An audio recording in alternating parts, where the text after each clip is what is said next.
Olá a todos, esta noite vamos recuar 1000 anos, para um mundo mais tranquilo e menos dramático. As vastas cortes da China da dinastia Tang. Esta não é a história de imperadores em armaduras brilhantes, ou de batalhas épicas. Em vez disso, trata-se da ascensão lenta e deliberada de Wu Zetian, a única mulher a governar como imperadora na história chinesa. Imagine corredores de palácios repletos de conversas sussurradas, rituais intermináveis e alianças cautelosas, onde a sobrevivência dependia de paciência e sutileza. Era um mundo de aparências cuidadosamente mantidas e rotinas diárias que moldavam o destino de um império. Então, antes de se acomodar, curta o vídeo e se inscreva. Mas só se esse tipo de história, menos chamativa, mas profundamente significativa, for o seu estilo de jornada. Me conte de onde você está assistindo e que horas são. É sempre interessante ver quem se junta a nós do outro lado do mundo. Agora, diminua as luzes, talvez encontre um lugar confortável, e vamos mergulhar suavemente no mundo de Wu Zetian. Juntos, a história de Wu Zetian começa em meados do século VII, durante a dinastia Tang, um período frequentemente celebrado por suas conquistas culturais e força política. No entanto, por trás da grandiosidade da poesia e das intrigas palacianas, os detalhes da infância de Wu pintam um quadro mais matizado de sobrevivência, ambição e a lenta e deliberada ascensão na hierarquia da influência imperial. Uma ascensão moldada tanto pelas rotinas diárias e costumes da corte, quanto por decisões dramáticas. Nascida por volta de 624 d. Código, em uma família relativamente modesta na província de Shanxi, Wu Zhao, seu nome de batismo, não estava inicialmente destinada ao trono. Ao contrário de muitos governantes futuros, seu início não foi marcado por privilégios óbvios.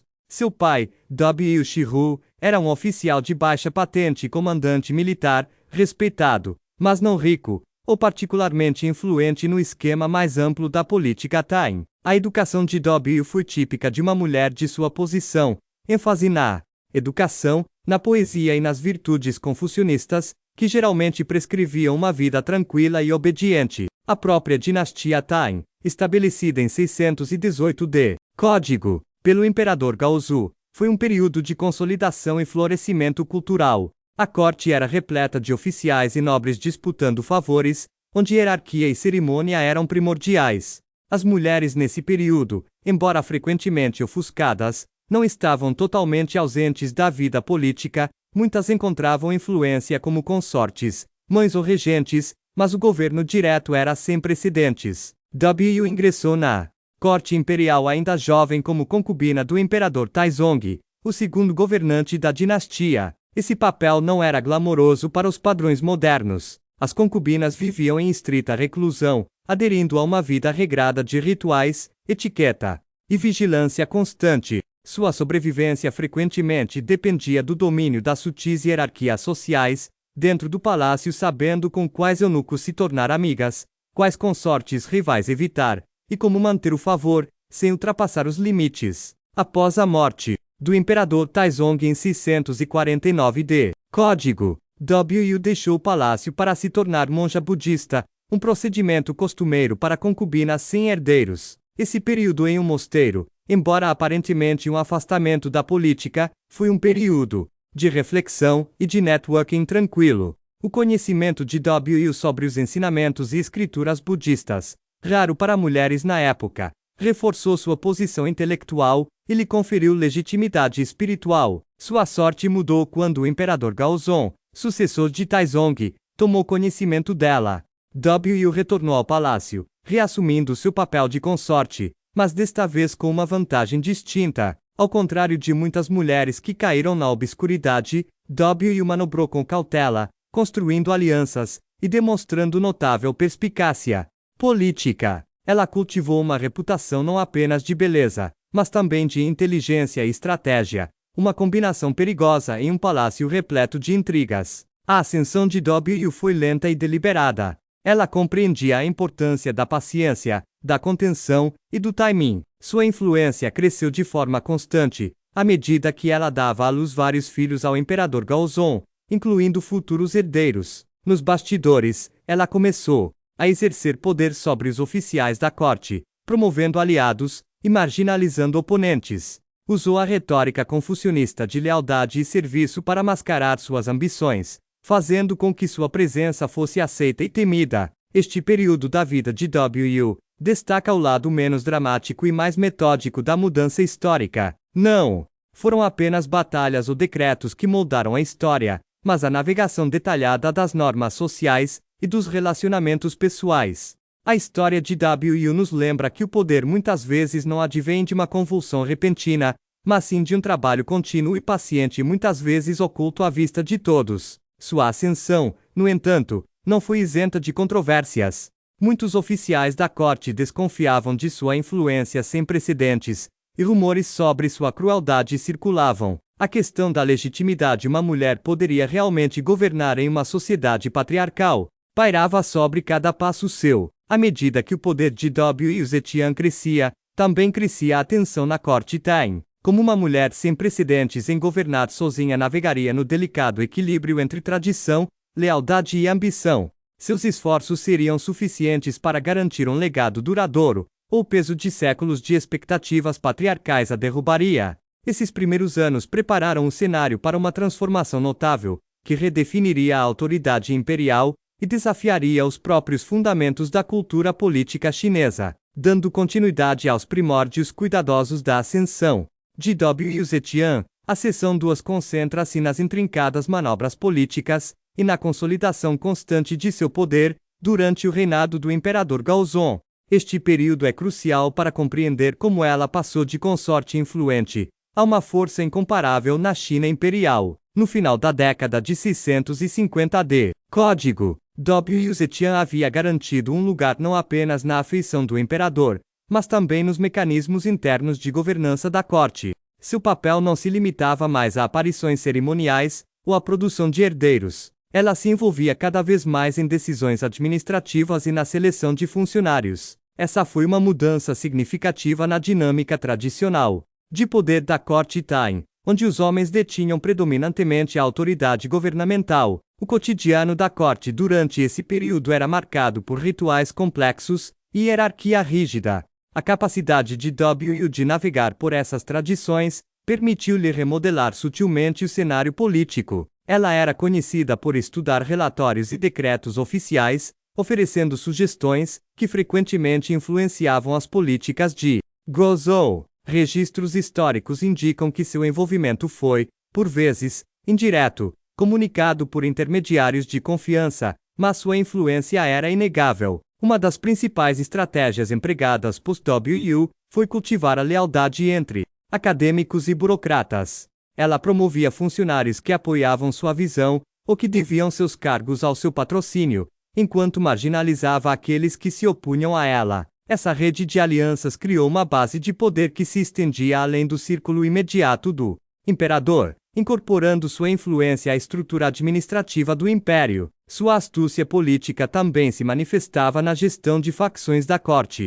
A corte Tain era um foco de rivalidades, onde famílias, eunucos e líderes militares disputavam o domínio. W. era especialista em explorar essas divisões, frequentemente colocando rivais uns contra os outros para enfraquecer a oposição. Tais táticas eram lentas e metódicas, baseando-se na paciência e na manipulação sutil, em vez do confronto aberto. No entanto, o crescente poder de W. encontrou resistência. Muitos oficiais questionaram a propriedade de seu envolvimento em assuntos de Estado, considerando uma violação das normas confucionistas que enfatizavam a autoridade masculina. Temiam que sua influência minasse a legitimidade do imperador e a ordem social estabelecida. Alguns a acusaram de crueldade, apontando a queda de consortes e oficiais rivais como evidência de sua ambição. Apesar desses desafios, a resiliência de W. Zetian era notável. Ela entendia que a sobrevivência na corte exigia não apenas astúcia, mas também a capacidade de projetar uma imagem de virtude moral. Ela apoiava publicamente o budismo, que estava ganhando popularidade na época, e o utilizava como ferramenta para legitimar sua posição. Ao patrocinar templos e monges, ela se alinhou a uma poderosa instituição religiosa, que transcendia as restrições confucionistas tradicionais. A saúde do imperador durante esse período também desempenhou um papel em sua ascensão. Gozou. Sofria de doenças crônicas, que limitavam sua capacidade de governar diretamente. W frequentemente assumia o papel de governante de fato, lidando com assuntos de Estado em seu nome. Esse arranjo tornou ainda mais tênue a linha entre consorte e soberana, preparando o cenário para uma assunção mais formal do poder. A administração diária sob a influência de W tornou-se um delicado equilíbrio entre tradição e inovação. Respeitando os protocolos cerimoniais, ela pressionou por reformas que melhoraram a eficiência burocrática e fortaleceram o controle central. Seu estilo de liderança combinava paciência com assertividade calculada, uma combinação que lhe permitiu sobreviver a muitos de seus críticos. No entanto, a questão permanecia: poderia uma mulher governar abertamente em uma sociedade profundamente enraizada em valores patriarcais? Os apoiadores de W a viam como uma líder capaz, que trazia estabilidade e prosperidade, enquanto seus detratores alertavam que sua ascensão ameaçava a estrutura moral do império. Essa tensão fervilhava sob a superfície da vida na corte, criando uma atmosfera de incerteza e intriga. À medida que a influência de W Zetian se aprofundava, os riscos políticos aumentavam. Os mecanismos que ela empregava para manter o controle, alianças, clientelismo religioso, manipulação de facções eram eficazes,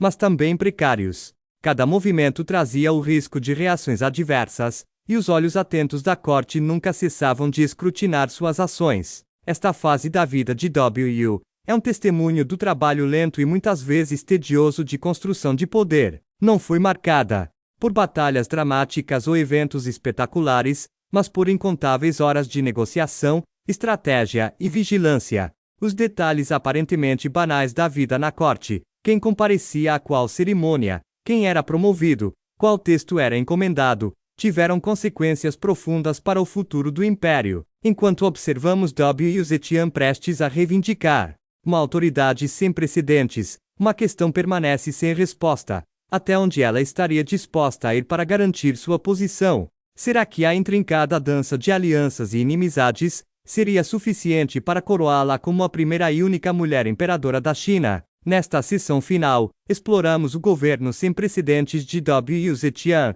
como a única imperadora mulher da China, examinando como seu reinado se desenrolou, as estratégias que ela empregou para manter o poder e o legado duradouro que ela deixou na história chinesa. Em 690 d. Código, W Zetian declarou-se oficialmente imperadora, fundando a dinastia Zhou e interrompendo a linhagem da dinastia Tang. Essa atitude ousada chocou a ordem confucionista tradicional, onde governantes femininas eram praticamente inexistentes. A declaração foi o ápice de décadas de manobras pacientes, alianças estratégicas e supressão calculada de rivais. O reinado de W Zetian foi marcado pelo foco em reformas administrativas, centralização do poder e promoção de funcionários competentes, independentemente de suas origens sociais. Ela implementou um sistema mais meritocrático, expandindo o exame imperial para incluir uma gama mais ampla de candidatos. Isso permitiu que acadêmicos e burocratas talentosos,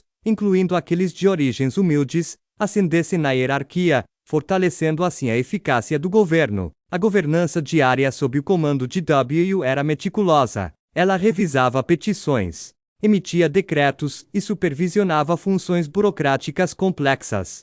Apesar das imensas pressões do governo, ela manteve a firmeza, frequentemente priorizando a estabilidade e a ordem em detrimento de reformas drásticas ou conquistas militares. Um aspecto significativo de seu governo foi o uso do budismo como ferramenta de legitimação. W se posicionou como uma bodhisattva, uma figura iluminada e compassiva, o que ressoava com os sentimentos religiosos da época e ajudava a justificar sua autoridade. Ela patrocinou grandes projetos religiosos, incluindo a expansão de templos e a encomenda de estátuas, entrelaçando ainda mais seu reinado com a ideologia budista. No entanto, seu reinado não foi isento de controvérsias. Críticos a acusaram de empregar táticas implacáveis para eliminar inimigos políticos. Histórias compiladas após sua morte frequentemente a retratavam como uma tirana, enfatizando supostos expurgos e manipulações. Embora alguns desses relatos possam ser tendenciosos, eles refletem o desconforto que muitos oficiais sentiam por uma mulher no poder imperial. Apesar da oposição, O governo de W. Zetian trouxe relativa paz e prosperidade ao império. Ela manteve a força do sistema administrativo Tang e expandiu os laços diplomáticos com os estados vizinhos. Sua ênfase em talento e governança ajudou a sustentar o império durante um período que poderia ter sido marcado pela instabilidade. O fim de seu reinado ocorreu em 705 d. Código, quando ela foi forçada a abdicar em favor do filho, restaurando a dinastia Tang. Mesmo após a abdicação, W continuou a exercer influência até sua morte, 2 anos depois. Refletindo sobre a vida e o reinado de W. Zetian, fica claro que sua história está longe de se limitar aos contos sensacionalistas de ambição implacável. É uma narrativa de persistência, adaptação e a remodelação silenciosa, porém profunda, das estruturas de poder imperial. Ela navegou em um mundo dominado por papéis de gênero rígidos, usando paciência e intelecto em vez de pura força, para ascender ao trono mais alto. Seu legado é complexo. Para alguns, ela representa uma ruptura com a tradição e um símbolo do empoderamento feminino na história. Para outros, ela é uma figura de alerta que personifica os perigos da concentração de poder. O que permanece inegável é o impacto significativo que ela teve na governança chinesa, e as maneiras sutis com que alterou as percepções de autoridade. O reinado de W. Zetian nos convida a considerar questões mais amplas sobre liderança, gênero e memória histórica. Como as sociedades se lembram de figuras poderosas que desafiam as convenções, quanto da história é moldado por ações mais silenciosas e metódicas, em vez de eventos dramáticos. E o que a história de W. nos ensina sobre as possibilidades e os limites da resiliência em sistemas sociais rígidos. Sua vida, repleta de rituais detalhados, decisões burocráticas e o trabalho lento e constante do poder, nos lembra que a história muitas vezes não é moldada apenas por movimentos radicais, mas pelos esforços persistentes, às vezes entediantes, de indivíduos navegando em seus mundos. Bem-vindo ao mundo da antiga Mesopotâmia, frequentemente chamada de berço da civilização. Hoje, vamos nos concentrar nos sumérios, que viveram na parte sul desta região fértil, por volta de 3500 a. Código, a 2000 a. Código. Embora os grandes templos e reis frequentemente ocupem o centro das atenções nos livros de história, a verdadeira base desta civilização primitiva residia na vida cotidiana das pessoas comuns, agricultores, artesãos, escribas e comerciantes, cujas rotinas moldaram silenciosamente a sociedade. As cidades-estados sumérias, como Ur, Uruk e Lagash, eram centros movimentados cercados por planícies e pelos rios Eufrates e Tigre, que davam vida ao local. A terra era fértil, mas exigia manejo constante. Os sistemas de irrigação, redes complexas de canais, diques e reservatórios eram essenciais para a agricultura, exigindo manutenção cuidadosa e cooperação entre os aldeões.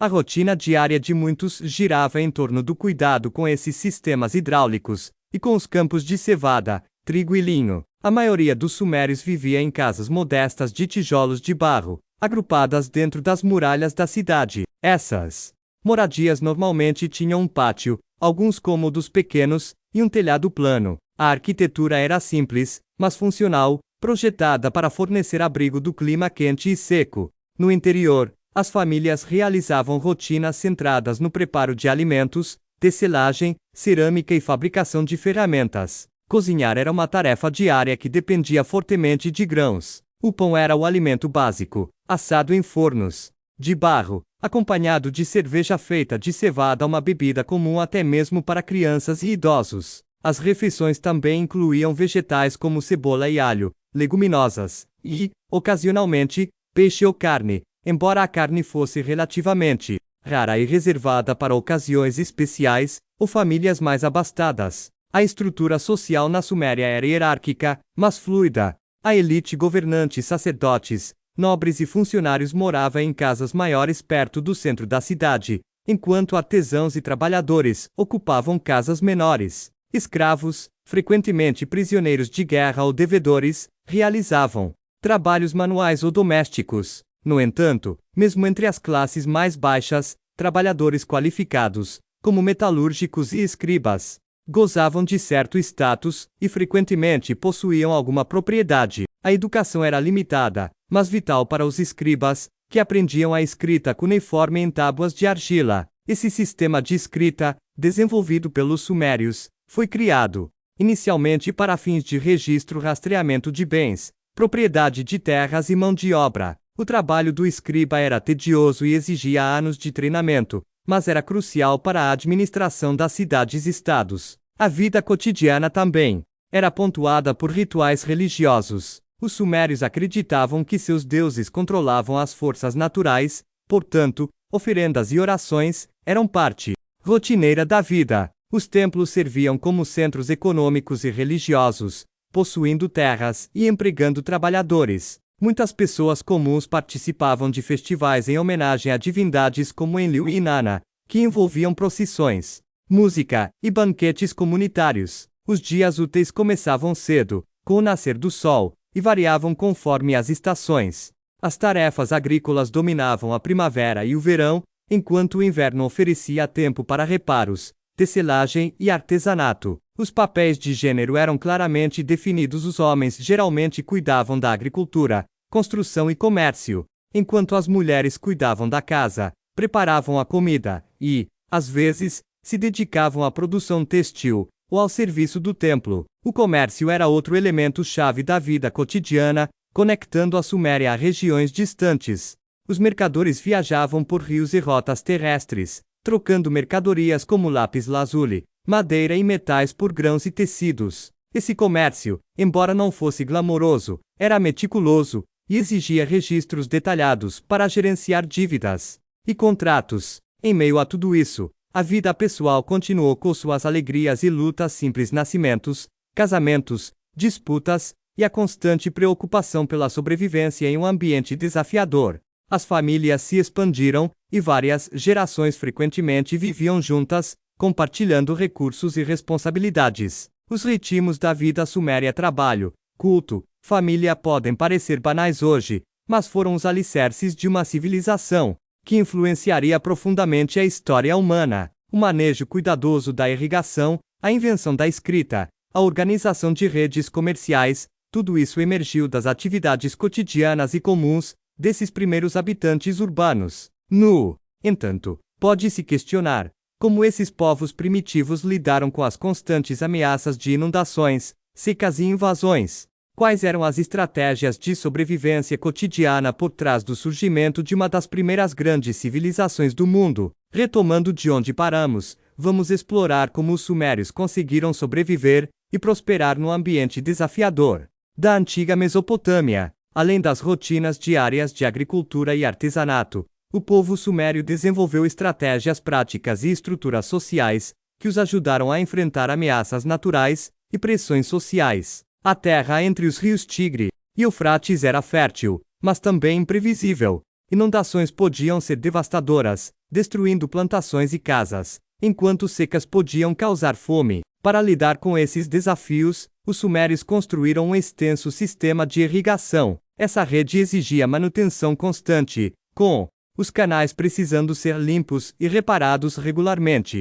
Equipes de trabalho eram organizadas, muitas vezes supervisionadas por oficiais do templo, para garantir que os campos recebessem água suficiente sem serem inundados. Esse esforço comunitário era crucial. A agricultura não era apenas um negócio familiar individual, era uma responsabilidade coletiva, visto que a prosperidade da cidade-estado dependia de colheitas regulares. A falta de irrigação poderia levar à escassez de alimentos, à agitação social e ao enfraquecimento das defesas contra invasores. A organização social refletia essa necessidade de cooperação. A cidade-estado suméria girava em torno do complexo de templos, que era um centro religioso e econômico. Os sacerdotes exerciam um poder significativo, administrando as terras dos templos, supervisionando os trabalhadores e redistribuindo recursos. Esse sistema teocrático ajudava a coordenar projetos de grande escala, como irrigação, construção e armazenamento de grãos. O armazenamento de grãos em si era vital para a sobrevivência. Os sumérios construíam celeiros para estocar o excedente das colheitas, criando reservas para se proteger contra as temporadas ruins. Esses estoques eram cuidadosamente administrados, com escribas registrando quantidades, distribuições e empréstimos. Esse sistema foi uma das primeiras formas de segurança alimentar, projetado para proteger a comunidade da fome. As redes comerciais também desempenharam um papel na resiliência suméria. Embora o crescente fértil produzisse grãos abundantes, faltavam-lhe certos recursos essenciais, como madeira, metais e pedras preciosas. Os mercadores viajavam regularmente para regiões como as Montanhas Zagros e a Península Arábica para obter esses bens. O comércio era frequentemente controlado pelo Estado ou supervisionado por oficiais dos templos, garantindo que os recursos fluíssem eficientemente para a cidade. No plano social, a estrutura hierárquica ajudava a manter a ordem e a garantir a divisão do trabalho. Nobres e sacerdotes tinham liberdade para governar e administrar rituais religiosos,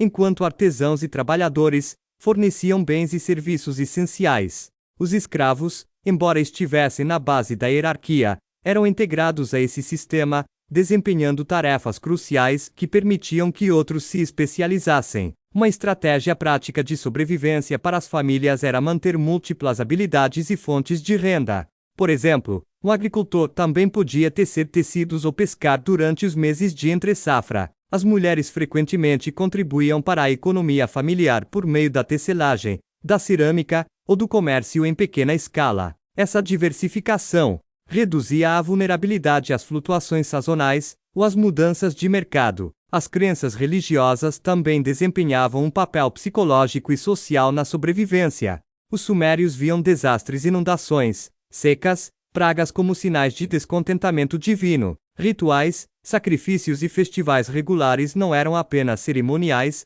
mas também reforçavam a ordem e a esperança na comunidade. Os templos ofereciam um local de refúgio e um centro para redistribuir ajuda em tempos difíceis. Apesar desses sistemas, a vida era precária. Guerras entre cidades e Estado eram frequentes e invasões podiam interromper tudo, da agricultura ao comércio. As cidades construíam muralhas defensivas e organizavam milícias para se proteger. No entanto, nenhuma fortaleza era impenetrável, e períodos de instabilidade testavam a resiliência da ordem social. Histórias pessoais de sobrevivência são raras nos registros históricos, mas podemos inferir a persistência necessária a partir das evidências arqueológicas de habitação de longo prazo, reparo de infraestrutura danificada e produção contínua de ferramentas e bens. Esses atos mundanos de reconstrução e trabalho rotineiro lançaram as bases para uma das primeiras civilizações urbanas do mundo. Esse processo lento e constante de sobrevivência por meio da cooperação,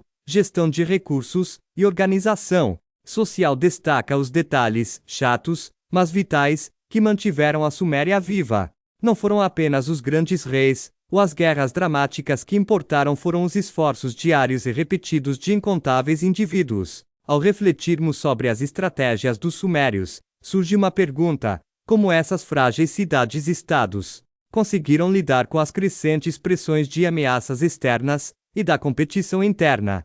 Seus sistemas seriam fortes o suficiente para suportar séculos de desafios? À medida que chegamos à conclusão de nossa análise da vida cotidiana e das estratégias de sobrevivência dos sumérios, é importante entender como essas primeiras cidades-estado acabaram enfrentando desafios crescentes que levaram ao seu declínio, e o que seu legado nos diz sobre a resiliência humana. Por volta de 2000 a. Código. As outrora prósperas cidades-estados sumérias estavam sob crescente pressão. Diversos fatores contribuíram para sua queda gradual, muitos dos quais ligados às vulnerabilidades inerentes ao seu ambiente e estruturas sociais. Em primeiro lugar, as mudanças ambientais desempenharam um papel significativo. Séculos de irrigação e agricultura alteraram o solo, levando à salinização onde os sais minerais se acumularam, reduzindo a fertilidade da terra. Esse processo lento diminuiu a produtividade agrícola, dificultando a sustentabilidade de grandes populações urbanas. Os canais de irrigação que antes proporcionavam vida tornaram-se menos eficazes, e sua manutenção tornou-se mais difícil à medida que a coesão social enfraquecia. Em segundo lugar, a ameaça constante de guerras e invasões se intensificou. Cidades-estados frequentemente lutavam entre si por recursos, território e prestígio. Ao mesmo tempo, grupos nômades e potências emergentes, como os amorreus e os elamitas, pressionavam a Mesopotâmia de fora. Esses conflitos drenavam recursos e desestabilizavam a autoridade política. Os sistemas sociais que sustentavam a resiliência suméria, como a administração dos templos e a gestão centralizada dos recursos, começaram a fraquejar sob essas pressões. A fragmentação política aumentou, e a hierarquia, antes clara, deu lugar a facções concorrentes e governantes de curta duração. Esse período testemunhou a ascensão e a queda de dinastias, com o golpe final vindo quando a cidade de Ur caiu diante de forças invasoras, por volta de 2004 a. Código. Apesar desses contratempos, as práticas e inovações cotidianas dos sumérios tiveram impactos duradouros. A invenção da escrita cuneiforme criou um sistema de registro que influenciou culturas sucessivas. Os métodos organizacionais de irrigação, armazenamento de alimentos e burocracia estabeleceram precedentes para civilizações posteriores na Mesopotâmia e além. Além disso, a ênfase social na cooperação, na divisão do trabalho e na responsabilidade compartilhada tornou-se elementos fundamentais da vida urbana ao longo da história. Mesmo com o desmoronamento de suas estruturas políticas, o modo sumério de equilibrar a sobrevivência diária com a governança perdurou em novas formas. As histórias dos fazendeiros consertando canais, dos escribas copiando textos meticulosamente, e dos comerciantes negociando negócios de longa distância. Esses detalhes, chatos, revelam uma civilização construída com base em esforço persistente e coletivo, em vez de uma revolta repentina. Olhando para trás, podemos ver que a ascensão e queda das cidades-estados sumérias ilustram uma verdade mais ampla. A saúde de uma civilização depende tanto da manutenção de seus sistemas cotidianos, quanto de seus grandes monumentos ou governantes famosos. Ao concluirmos esta exploração, considere o seguinte: como as lições do lento declínio da Suméria podem influenciar nossa compreensão da fragilidade e resiliência das sociedades modernas.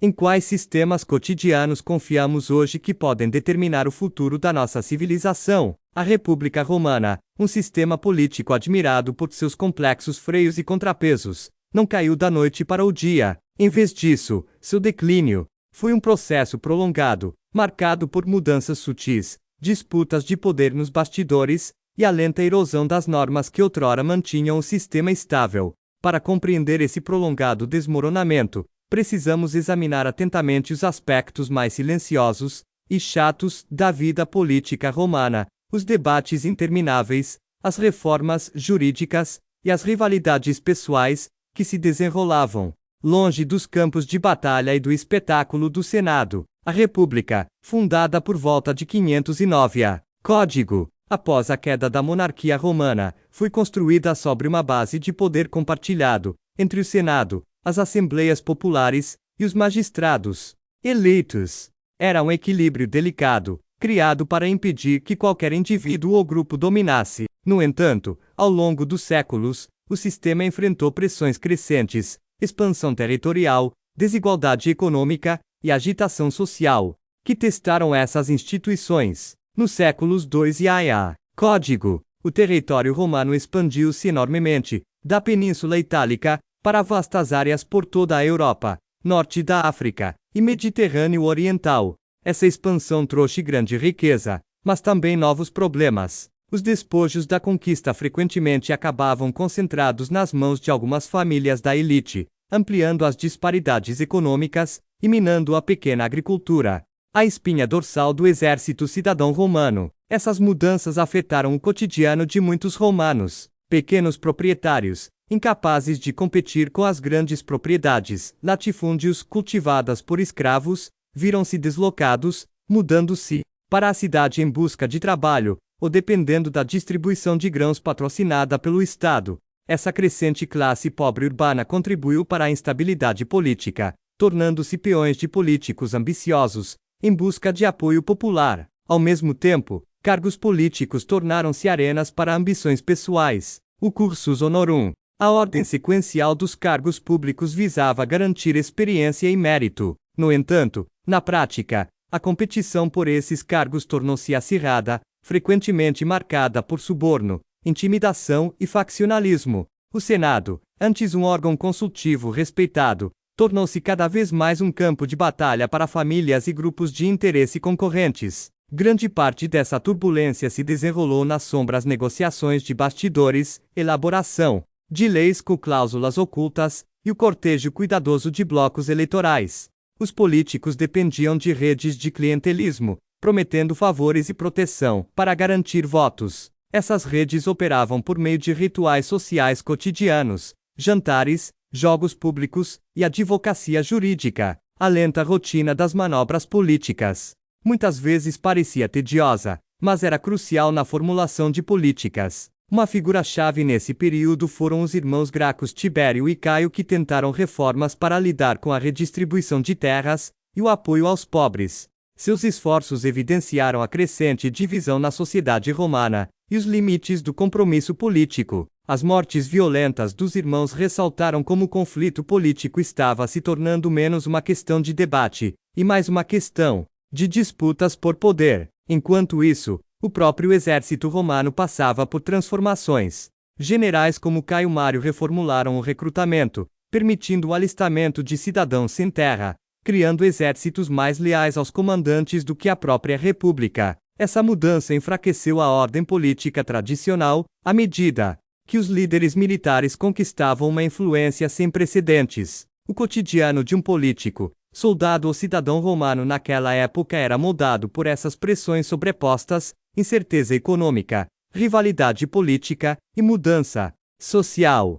Os detalhes chatos da administração, disputas legais e observâncias rituais, frequentemente escondiam tensões mais profundas que ameaçavam os fundamentos da República. À medida que a República se aproximava do colapso, uma questão permanecia sem solução: suas instituições conseguiriam se adaptar às crescentes demandas do Império e da complexidade social, ou estariam destinadas a ser subjugadas pelas ambições e conflitos latentes? Dando continuidade ao lento desmoronamento da República Romana, aprofundamo-nos nas crescentes rivalidades políticas e na erosão das práticas tradicionais, que aceleraram seu declínio. As instituições, antes resilientes, começaram a ceder sob pressão crescente, à medida que ambições individuais e faccionalismos ofuscavam o bem coletivo. Um dos aspectos-chave desse período foi a ascensão de figuras políticas poderosas, que atuavam fora dos controles tradicionais de poder.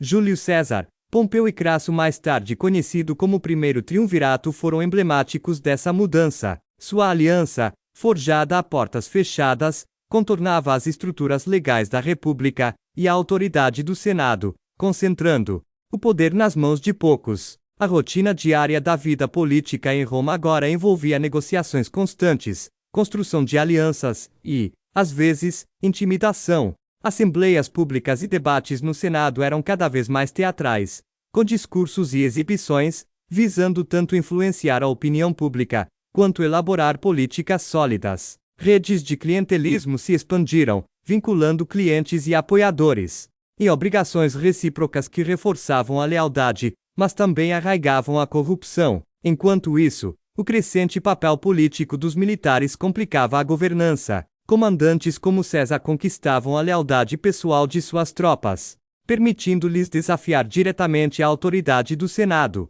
Quando César cruzou o rio Rubicão em 49 a. Código, com seu exército, um ato de movimento aparentemente simples, isso simbolizou uma ruptura decisiva com a tradição republicana e mergulhou Roma na Guerra Civil. Esta Guerra Civil, embora marcada por batalhas e cercos, também envolveu intrincadas manobras políticas. Cidades e províncias tiveram que decidir quem apoiar, muitas vezes ponderando lealdade, interesse próprio e sobrevivência. A máquina administrativa da República, a arrecadação de impostos, distribuição de grãos, tribunais, estava sobrecarregada e manipulada por facções concorrentes. A tensão entre manter a ordem e exercer o poder tornou-se um ato de equilíbrio diário. Até mesmo os romanos comuns sentiram o impacto, com o aumento da perturbação econômica, do recrutamento e da violência política. A distribuição de pão flutuava, as proteções legais eram desiguais, e os rumores de expurgos mantinham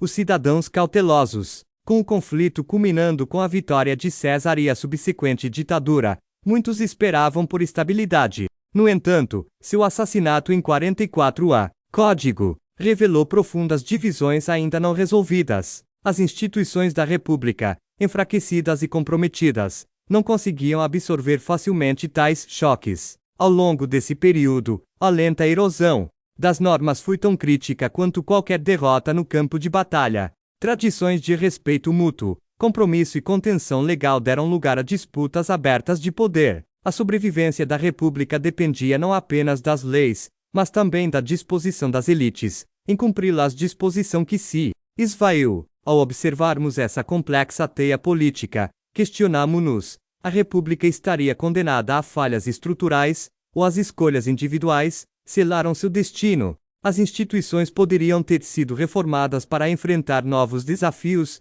ou seriam simplesmente inadequadas para um império em expansão? Nesta sessão final, exploramos o ápice do lento declínio da República Romana, a transição para o governo imperial, e refletimos sobre o que essa mudança revela sobre o poder político e a mudança histórica. Após o assassinato de Júlio César em 44 a. Código, Roma mergulhou em uma série de guerras civis, com facções rivais disputando o controle. O caos evidenciou a fragilidade das instituições republicanas, que não estavam mais preparadas para administrar as ambições e os conflitos de um império que se estendia por continentes. Otávio, herdeiro adotivo de César, emergiu como vencedor final, através de uma combinação de habilidade militar, perspicácia política e alianças estratégicas, como com Marco Antônio, e sua posterior derrota, consolidou seu poder. E, em 27 a. Código, recebeu o título de Augusto, tornando-se o primeiro imperador de Roma. Augusto teve o cuidado de preservar a aparência das formas republicanas. O Senado ainda se reunia, as magistraturas existiam, e as cerimônias tradicionais continuavam, mas o poder real estava centralizado em suas mãos. Essa sutileza marcou um afastamento significativo do ideal republicano de governança compartilhada. A administração diária sob Augusto concentrava-se em restaurar a estabilidade e a eficiência. Ele reformou a arrecadação de impostos, construiu infraestrutura e restabeleceu a lei e a ordem. Essas melhorias práticas lhe renderam apoio e permitiram que o império prosperasse por séculos. A transformação da República em império não foi simplesmente uma história de conquista ou ditadura, mas uma mudança complexa na forma como o poder era exercido e legitimado. Os detalhes chatos, a reforma dos cargos burocráticos,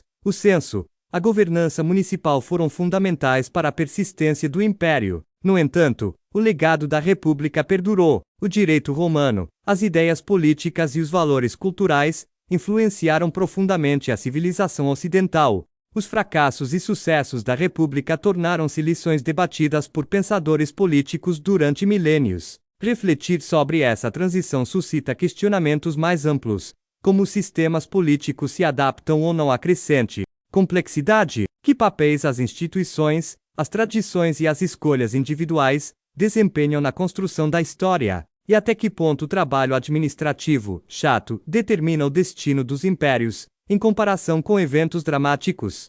O lento declínio da República Romana nos lembra que a história muitas vezes não se baseia apenas em momentos espetaculares, mas no acúmulo de inúmeras decisões, compromissos e conflitos diários travados nos corredores sombrios do poder. Mosteiros medievais podem não vir imediatamente à mente quando pensamos nas forças motrizes da história, mas essas comunidades religiosas, silenciosamente se tornaram as guardiãs do conhecimento e da estabilidade durante a chamada Idade das Trevas da Europa. Nos séculos que se seguiram ao colapso do Império Romano do Ocidente, os mosteiros surgiram como centros de aprendizado, agricultura e ordem social, funções vitais para a sobrevivência da sociedade europeia. A vida cotidiana de um monge era definida por uma rotina rigorosa de oração, trabalho manual e estudo, guiada pela regra de São Bento, um código que enfatizava a obediência, a humildade e a vida em comunidade.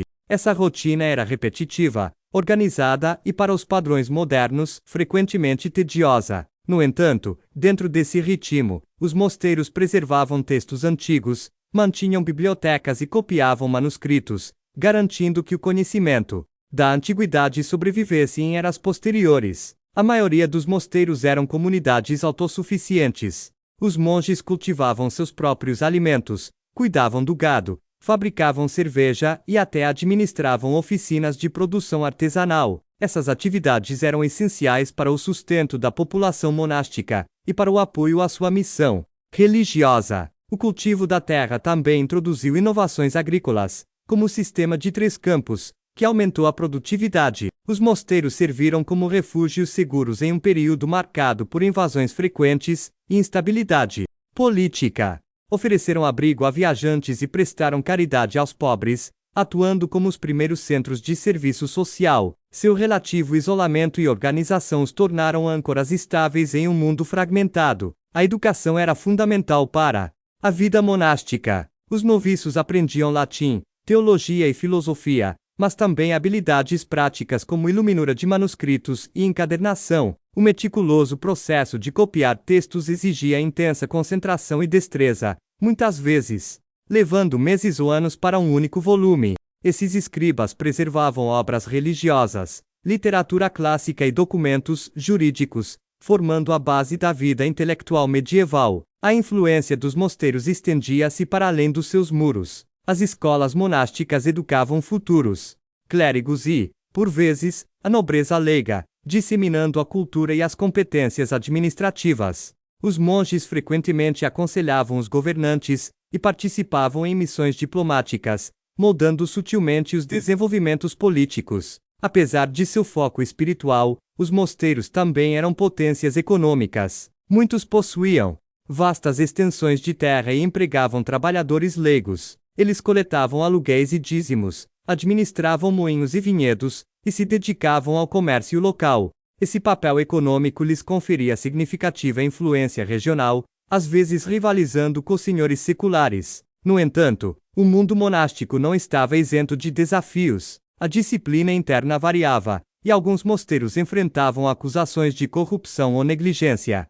Reformas periódicas visavam restaurar a estrita observância das regras monásticas, refletindo as tensões constantes entre os ideais espirituais e as realidades mundanas. Ao considerarmos as rotinas diárias e o trabalho silencioso dessas comunidades monásticas, surge uma pergunta: como essas práticas chatas de oração, cópia e agricultura se tornaram os próprios mecanismos que preservaram o conhecimento e a cultura durante o turbulento período medieval inicial da Europa?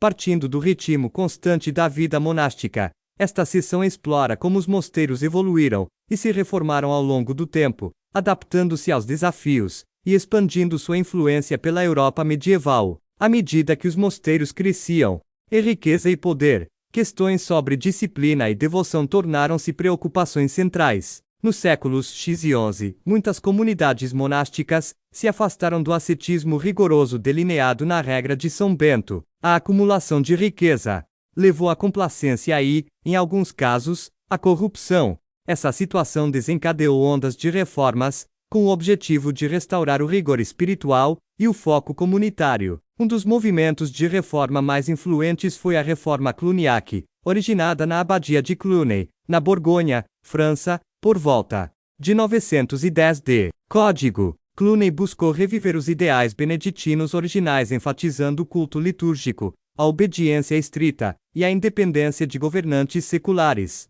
Ao contrário de muitos mosteiros, Cluny respondia diretamente ao Papa, o que o protegia da interferência política local. Os mosteiros cluniacenses expandiram-se rapidamente, tornando-se centros de vida religiosa e cultural. Reforçaram a ideia de que os mosteiros deveriam ser potências espirituais, dedicando grande parte do seu dia à oração e ao culto, às vezes com duração de até 10 horas. Esse foco intenso no divino remodelou as rotinas monásticas e inspirou uma dedicação renovada. As atividades econômicas dos mosteiros também se adaptaram durante esse período. Eles aprimoraram as técnicas agrícolas, administrando suas terras com mais eficiência e contribuindo para o aumento da produção de alimentos. Os mosteiros tornaram-se polos de inovação tecnológica, incluindo avanços em moinhos de água e siderurgia. A educação e a produção de manuscritos também floresceram. Casas cluniacenses e outras patrocinaram a escriptoria, onde monges copiavam meticulosamente textos, preservando não apenas obras religiosas, mas também literatura clássica e tratados científicos. Essa preservação foi crucial em um período em que muitas instituições seculares haviam decaído ou desaparecido. As reformas monásticas também tiveram implicações políticas. À medida que os mosteiros conquistavam independência e influência, desempenhavam papéis na formação das estruturas de poder medievais. Os monges frequentemente serviam como conselheiros de reis e papas, mediadores em conflitos e diplomatas em cenários políticos frágeis. No entanto, as reformas não foram uniformes nem universalmente aceitas. A ascensão da ordem cisterciense, no final do século XI, marcou um novo impulso em direção à simplicidade e à austeridade, reagindo aos excessos percebidos por Cluny. Os cistercienses defendiam mais trabalho braçal e isolamento rural, evidenciando a tensão constante entre ideais espirituais e realidades institucionais. Esses movimentos de reforma nos lembram que os mosteiros não eram relíquias estáticas, mas instituições dinâmicas, que respondiam a pressões internas e externas. As práticas cotidianas de oração, agricultura e cópia de manuscritos eram continuamente remodeladas por correntes religiosas e sociais mais amplas. Em meio a essa evolução, pode-se perguntar como essas reformas monásticas influenciaram a trajetória mais ampla da Europa medieval. Em que medida a vida disciplinada e organizada dentro dos mosteiros moldou o desenvolvimento da cultura, da política e da economia europeias. Nesta sessão final, refletimos sobre como os mosteiros medievais, por meio de seus esforços diários e silenciosos e reformas periódicas, moldaram o curso da história europeia de maneiras profundas, mas muitas vezes esquecidas. Na Alta Idade Média, os mosteiros tornaram-se pilares da preservação e inovação cultural. Suas bibliotecas salvaguardavam manuscritos que, de outra forma, poderiam ter sido perdidos na turbulência que se seguiu à queda de Roma. Esses textos incluíam não apenas escritos religiosos, mas também obras de filosofia, ciência, medicina e direito da antiguidade. A cópia e o estudo cuidadosos dessas obras lançaram as bases intelectuais para períodos posteriores, incluindo o Renascimento. Os mosteiros também eram centros de aprendizagem que formavam futuros líderes, clérigos e administradores. As habilidades ensinadas nas escolas monásticas, leitura, escrita, aritmética e teologia, tornaram-se essenciais para a gestão dos assuntos cada vez mais complexos dos estados e igrejas medievais. Os próprios monges frequentemente serviam como escribas, conselheiros e diplomatas, conectando os mundos da espiritualidade e da governança. Economicamente, os mosteiros contribuíram para a inovação agrícola e o desenvolvimento rural. Técnicas como o sistema de 3 campos e a gestão da água ajudaram a aumentar a produtividade, apoiando o crescimento populacional e a urbanização. As propriedades monásticas frequentemente se tornaram modelos de gestão eficiente da terra e organização social. Além disso, os mosteiros proporcionavam estabilidade social em tempos de conflito e incerteza.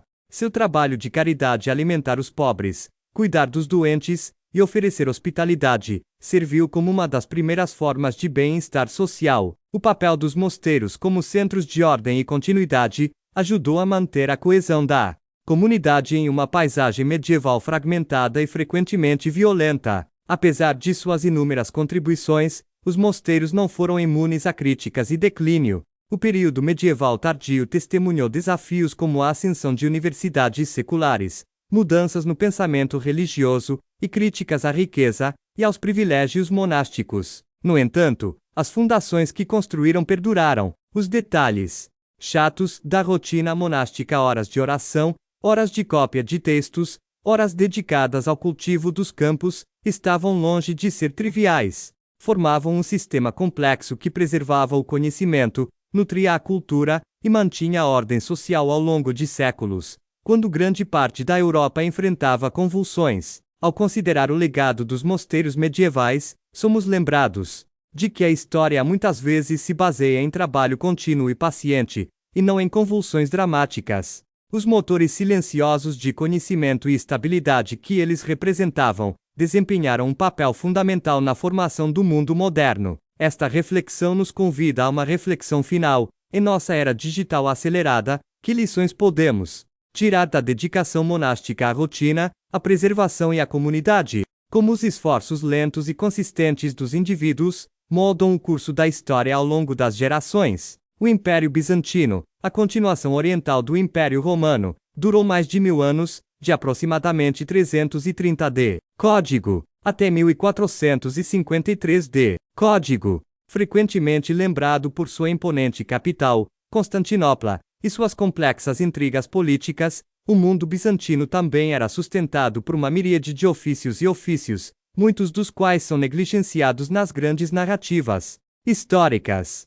Esses ofícios, chatos, mas essenciais, mantinham o império funcionando e conectado ao resto do mundo. A vida cotidiana nas cidades bizantinas, especialmente Constantinopla, era moldada por uma economia vibrante, sustentada por artesãos, comerciantes e operários que trabalhavam em ofícios que exigiam habilidade, precisão e paciência. Profissões como tecelagem de seda, pintura de ícones, metalurgia e fabricação de vidro eram fundamentais para a prosperidade do império. A produção de seda, por exemplo, era um segredo cuidadosamente guardado. Introduzida da China no século V, a tecelagem de seda tornou-se uma indústria controlada pelo Estado em Constantinopla. Artesãos habilidosos trabalhavam em oficinas, produzindo tecidos finos que eram símbolos de prestígio imperial e mercadorias valiosas para o comércio.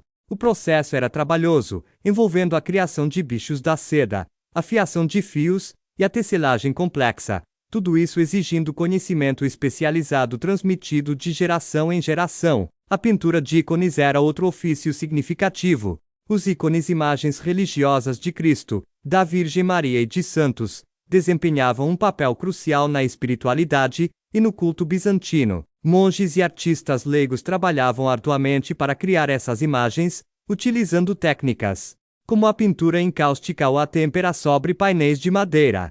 A criação de um ícone não era apenas artística, mas profundamente espiritual, regida por convenções e rituais rigorosos. A metalurgia no Império Bizantino abrangia desde a produção de ferramentas cotidianas até a criação de elaborados objetos religiosos e insígnias imperiais. Ferreiros, ourives e prateiros aperfeiçoavam seus ofícios em oficinas frequentemente localizadas em bairros urbanos. Seu trabalho exigia precisão e resistência, com muitos artesãos se especializando em peças pequenas e detalhadas, como joias ou moedas. A fabricação de vidro era outra profissão especializada. Os vidreiros bizantinos produziam vasos, contas e itens decorativos usando técnicas herdadas do mundo romano. O trabalho envolvia controlar fornos em altas temperaturas e moldar cuidadosamente o vidro fundido, tarefas que exigiam resistência física e habilidade refinada. Esses ofícios estavam inseridos em guildas, organizações que regulamentavam padrões, treinamento e práticas comerciais. Os membros das guildas seguiam regras rígidas em relação a aprendizado, controle de qualidade e competição. Essa estrutura garantia a continuidade das habilidades e protegia os interesses econômicos dos artesãos, mas também mantinha hierarquias sociais rígidas dentro das cidades. A rotina diária desses artesãos era frequentemente repetitiva, mas exigia concentração e paciência. Os dias de trabalho começavam cedo e podiam se estender por longos períodos, pontuados por momentos de intensa concentração e esforço físico. O ambiente sensorial era distinto: sons de martelos batendo no metal, o crepitar das chamas da fornalha, a sensação de fios finos sob dedos habilidosos. Embora esses negócios pudessem parecer banais em comparação com batalhas ou decretos imperiais, eles formavam a espinha dorsal da sociedade bizantina, permitiam a vitalidade econômica, apoiavam a vida religiosa e mantinham os bens de luxo, que cimentavam a identidade cultural do império. No entanto, a sobrevivência desses ofícios não estava garantida. O império enfrentava frequentes ameaças externas, flutuações econômicas internas e os desafios de manter mão de obra qualificada ao longo das gerações. Ao considerarmos a vida negligenciada dos artesãos bizantinos, uma pergunta permanece: como esses ofícios especializados se adaptaram às convulsões políticas e econômicas que moldaram a longa história do império? Suas tradições perdurariam até a queda do império, ou desapareceriam com as marés da mudança? Partindo do mundo detalhado dos artesãos bizantinos, esta seção explora como esses ofícios especializados perduraram e se adaptaram em meio às convulsões políticas, aos desafios econômicos e às mudanças nas paisagens culturais que definiram a longa história do império. O Império Bizantino foi frequentemente assolado por ameaças externas, desde invasões persas e árabes, até a chegada de cruzados e forças otomanas. Essa instabilidade frequentemente perturbava as rotas comerciais e as economias urbanas, afetando diretamente os artesãos que dependiam de uma demanda constante e de mercados estáveis. No entanto, muitos artesãos bizantinos demonstraram notável resiliência, adaptando suas práticas e redes para sobreviver. Uma estratégia fundamental era a diversificação. Artesãos qualificados frequentemente expandiam sua produção para além dos bens de luxo, incluindo itens do cotidiano, garantindo uma base de clientes mais ampla. Por exemplo, oficinas de seda produziam tecidos mais baratos, além de trajes imperiais, atendendo a clientela da classe média. Metalúrgicos criavam tanto artefatos religiosos complexos quanto ferramentas práticas ou armamento, ajustando sua produção às necessidades do mercado. As guildas desempenharam um papel vital no apoio aos artesãos durante períodos turbulentos. Essas organizações não apenas regulamentavam o treinamento e a qualidade, mas também forneciam redes de segurança social, como fundos de ajuda mútua e resolução de conflitos. Os membros das guildas dependiam dessas redes para manter os padrões e proteger seus meios de subsistência, quando eventos externos ameaçavam a estabilidade econômica. As rotas comerciais, embora vulneráveis, também evoluíram. A posição de Bizâncio como uma encruzilhada entre o Oriente e o Ocidente permitiu que seus comerciantes e artesãos se conectassem com mercados diversos. Os artesãos participavam tanto dos mercados locais quanto do comércio de longa distância, exportando mercadorias como seda, vidro e ícones, enquanto importavam matérias-primas ou produtos exóticos. Essa flexibilidade ajudou a sustentar o artesanato mesmo em tempos de fragmentação política. As comunidades monásticas e o patrocínio imperial apoiaram ainda mais a sobrevivência de ofícios especializados. Mosteiros encomendavam ícones e manuscritos, proporcionando trabalho estável para artistas e escribas. Imperadores e oficiais da corte patrocinavam oficinas e financiavam grandes projetos de construção, gerando demanda por mão de obra qualificada. A inovação tecnológica também contribuiu. Os vidreiros bizantinos, por exemplo, aprimoraram técnicas para produzir itens mais duráveis e decorativos, mantendo uma vantagem competitiva. Da mesma forma, os metalúrgicos incorporaram novas ligas e estilos artísticos que refletiam a evolução dos gostos e das influências religiosas. Apesar desses esforços, a gradual contração do território do Império, especialmente após o século XI, limitou o acesso a recursos e mercados. Artesãos qualificados às vezes migravam para regiões mais seguras ou outras partes da Europa, disseminando técnicas e estilos bizantinos. Essa diáspora contribuiu para o intercâmbio cultural, mas também sinalizou desafios para a manutenção de oficinas tradicionais. O cotidiano desses artesãos em tempos de crise era marcado pela incerteza e pela adaptação. As rotinas de trabalho oscilavam com a estabilidade política e as oportunidades econômicas, exigindo flexibilidade e perseverança. As exigências físicas e mentais permaneciam constantes: longas jornadas, habilidades precisas, e a pressão para atingir altos padrões. Esse lento processo de adaptação destaca como os detalhes aparentemente chatos do artesanato e do comércio moldaram a resiliência do império.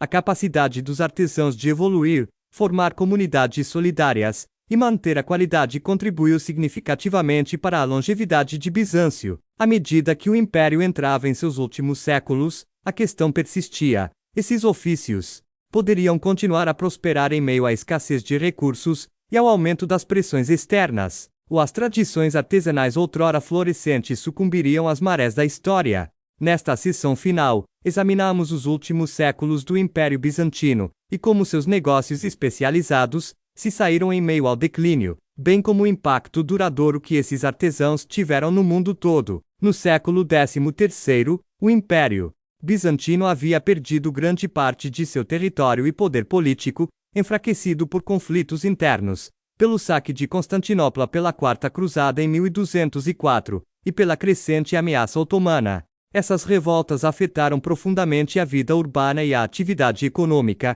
desestabilizando as comunidades artesanais tradicionais. Apesar desses desafios, os artesãos bizantinos continuaram seu trabalho em Constantinopla e em outros centros remanescentes. As oficinas operavam em condições precárias, porém persistentes, produzindo ícones, tecidos, Trabalhos em metal e vidro que preservavam os estilos bizantinos característicos. A identidade cultural do Império permaneceu visível nesses ofícios, atuando como uma forma de resistência à fragmentação política. Os artesãos se adaptaram, atendendo mais aos mercados locais e eclesiásticos.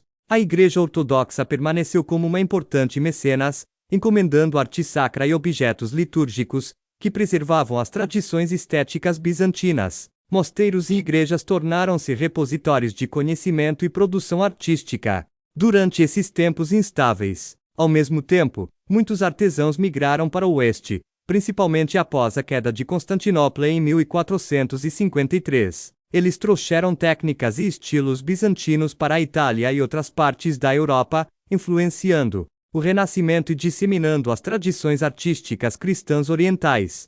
Essa diáspora garantiu a sobrevivência do artesanato bizantino após o declínio político do Império. O declínio do comércio bizantino foi gradual, em vez de repentino. Foi marcado por mudanças no patrocínio, na disponibilidade de recursos e na demanda do mercado. O apoio institucional, antes fornecido pelas guildas e pelo patrocínio imperial, enfraqueceu e foi substituído por novas estruturas sociais e econômicas, sob o domínio otomano. No entanto, o trabalho meticuloso e qualificado dos artesãos bizantinos deixou um legado profundo. Seu compromisso com o artesanato, a inovação e a tradição influenciou as gerações subsequentes e enriqueceu a história da arte global. O trabalho detalhado e frequentemente repetitivo que sustentava suas oficinas, fiar seda, martelar, metal, pintar ícones foi crucial para a vitalidade cultural da Europa medieval e moderna. Ao refletir sobre a história do comércio bizantino, vemos um padrão que se repete ao longo da história.